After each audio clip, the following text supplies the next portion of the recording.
So in this video on mental math, we're going to look at addition and subtraction, and we're going to do it by doing what I call completing the nearest hundred, which means when we look at these numbers, we're going to make one of them be a near hundred, which is going to make our math a lot easier.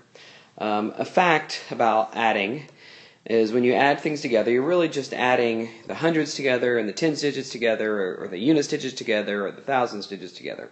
Thus, you can take some liberties in what parts of numbers you add first, which allows us to make our numbers a little nicer. So, for example, if you've got 528 or 328 plus 591, well, instead of adding them together straightforward, you can say, well, wouldn't it be a lot easier if instead of having 591, I had 600? And so to do that, you need to, and when you add things, you've actually got to do the opposite of each other. So if you're going to subtract from one to add to the other, because negative 9 plus 9 gives you 0.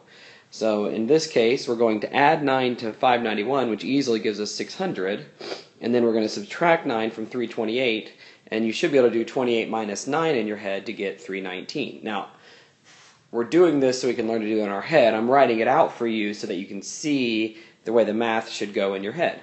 So now I've changed 328 plus 591 to 319 plus 600, which is more manageable, and because you just add the 6 and the 3 together to get 900, and so the answer is 919.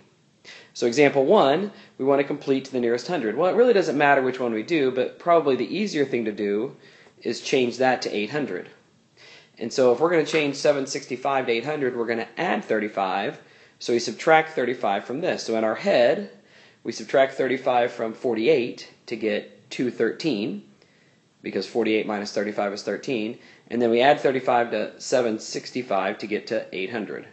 And then it's very easy to do 2 plus 8 to get 10, and so it's 1013 is your answer, because adding by 800 is an easy thing. Example 2, again, it doesn't matter which one you do, so let's just add 17 to this one to get 1300. But since we added 17 to this one, we have to subtract 17 from that one to get us 655. And so 13 plus 6 is 19, and so you get 1955.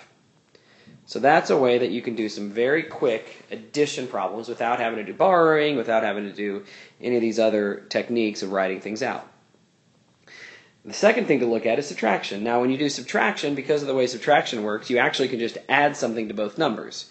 Because if you add the same thing to both numbers, the difference between them stays the same.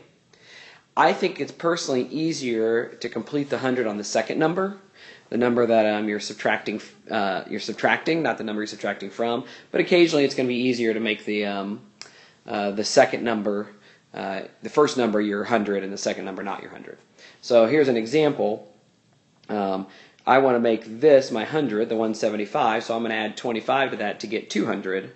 And then I'm going to, since I added 25 to this, I have to add 25 to that. Now notice it's different with subtraction than it was with addition.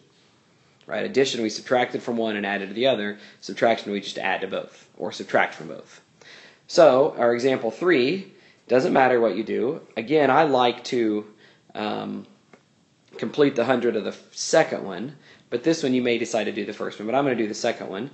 And so I do 71 plus 29, and so that's going to make me subtracting by 100.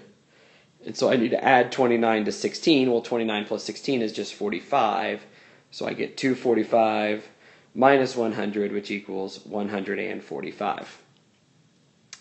And that's your answer.